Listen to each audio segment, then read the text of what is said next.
Now we go into our wide receiver section. Now, in line with this week, as we kind of go into the week of desperation, if you're looking to go into the playoffs, I've gone with a wide receiver who is kind of creeped under the radar in terms of his productivity. The Detroit Lions, Amon-Ra St. Brown, as he squares off against the Minnesota Vikings. If you wouldn't know, Amon-Ra has actually been heating up in the last few weeks. Since weeks 10 to 13, this is where he ranks in terms of all wide receivers. Fourth in targets, first in receptions, second in receiving yards. He's actually third in receiving touchdowns and second in total fantasy points. And who did he go up against this week, you ask? A team that gives up the second most points to fantasy wide receivers in the slot. Yes, the Minnesota Vikings. This is a guy who, since returning from injury in week 8, has had at least a stat line of 48 for 555 yards and 3 receiving touchdowns on only 60 targets. This is a guy who is uber efficient, uber productive against a team that gives up uber targets against the wide receivers. He is an absolute must start this week in week 14 as you push for your playoff positions. Che, who have you got? Well, I'm a Ross St. Brown. I can't, well, I have my pushback against that. But as the saying goes, styles make fights. And I think that Tennessee Titans, unfortunately, whilst having a great coach and whilst having an outside chance to win the AFC, still, even though that window is closing very, very fast, I've picked on them again and I've looked and I've seen an inconsistency of wide receiver or right wide receivers getting a lot of play against their left cornerback. Now, Devontae Smith got one receiving touchdown and over 100 yards on the right side, lined up or starting on the right side. T. Higgins was the same.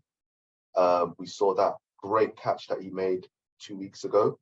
Alan Lazard had a decent game, albeit in a loss, as did Jalen Virgil as well for Denver, who got a receiving touchdown despite not having that many points, considering he's a third stringer.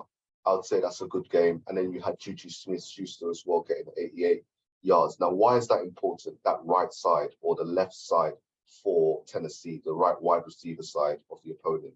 Well, it's because Christian Fulton, the left cornerback, is the one mostly in coverage. Why? Because Mike Vrabel likes the blitz. He likes the blitz a lot. And so because of that, I'm going up against who is the right wide receiver for the Jacksonville Jaguars, because this is a schematic problem. And if Mike Vrabel, who likes to stick with what he knows, continues to blitz, this dude here, Christian Fulton, is going to keep getting burnt. And that right wide receiver is Zay Jones. And therefore, Chenna, I think you might have been a week too early on this matchup. I think that Zay Jones is the guy I think they lock up. They being the Titans lock up Christian Kirk, or at least limit him. And Zay Jones is the one who I think that he's going to actually explode this week. And it's interesting because whilst the Tennessee Titans blitz a lot in when they're trying to get to the pass rusher, get to the quarterback, it's interesting that Zay Jones had his biggest game against who? Had his biggest game was your Ravens, Uchenna. And what's interesting is that your defensive coordinator for the Ravens is a Wink Martindale disciple, and he also loves the heavy blitz. For that reason alone, as well as the other reasons you outlined last weekend for Zay Jones, albeit they didn't come into fruition, I think you might have been a week I think you were right, but a week premature. I think this is the game for Zay Jones. I think he exploits this matchup against Christian Fulton, and I think they target Zay Jones the most in this game. And I think that he ends up with a blockbuster game against his divisional rival. Trevor Lawrence zones in on him in this matchup. Zay Jones, wide receiver for the Jacksonville Jaguars, is my wide receiver lock for this weekend. Yep, Zay Jones is someone I'm very familiar with. I definitely picked him last week. And it may be a situation that I was a little bit too keen last week and had it a week early. My only reservation with that is Trevor Lawrence recently had his little kind of nicked up injury against the Detroit Lions, and I think the pass rush for the Titans is kind of bloodthirsty, and I think they'll look at that as him as a wounded animal and try to target him. Jacksonville aren't great on the offensive line, and the question will be, will he get enough time to throw? And then obviously without that time, that would could stop the likes of Zay Jones kind of being productive. Is that something that people will need to think about, Jay? No, I don't think so, because I think just from the purely the rich vein of form that Trevor Lawrence is in, and I think he's built up a relationship now where he's building up the trust with the quarterback whisperer that is Doug Peterson. I think that the Jacksonville Jaguars are rolling again. Sadly, since the game against your Ravens, they have been rolling for the last few weeks, as you mentioned last week. And I just think that Trevor Lawrence has enough in his tank, and he's in rich vein of form where I think he's understood the offense now and he's executing on all cylinders. And I think with that, with the complement of the run game, I just fully expect that the Jacksonville Jaguars are going to be spreading the ball about. And I think that Zay Jones is going to be the person who Trevor Lawrence keys in on as their mismatch, especially considering the large sample sizes of games where they've indicated that that right side is clearly the weak link. The right side stroke the slot are the two weak links of that Tennessee secondary. And I personally think that right side is the main link, the weak link. And so for that reason, I just think schematically, it just makes sense that in that manner, one-on-one coverage in man, Zay Jones is going to be isolated a lot. And I think that he's going to win that matchup.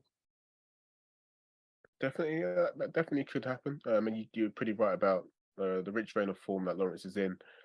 He's been pretty good for the most part this season, and I think this is a game that you could definitely exploit. The Tennessee Titans are 26th against wide receivers, so that's definitely a matchup they could exploit.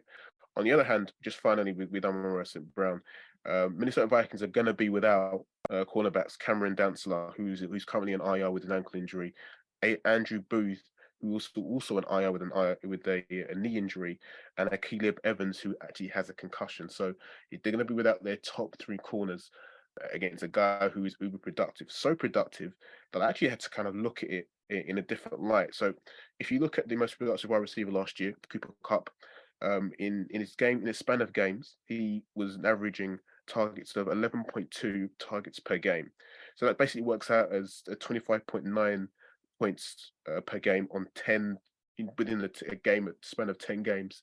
This is kind of how they did it. When we look at Amon-Ra St. Brown, in the last 13 healthy games, his stat line is 10 targets per game, 24.6 points per game. And that's again over a span of where he's getting at least 10 targets. This is a guy who's uber efficient against a team who's as their top three corners out. And I just think it's going to be an absolute kind of aberration of that defense. And I think overall, I think Detroit is going to win that game, and it might get ugly. So if you've got Amon-Ra St. Brown, definitely start him. But much like all the players, two players we mentioned this week, they're both very, very good options. But please let us know. We want to know who you pick.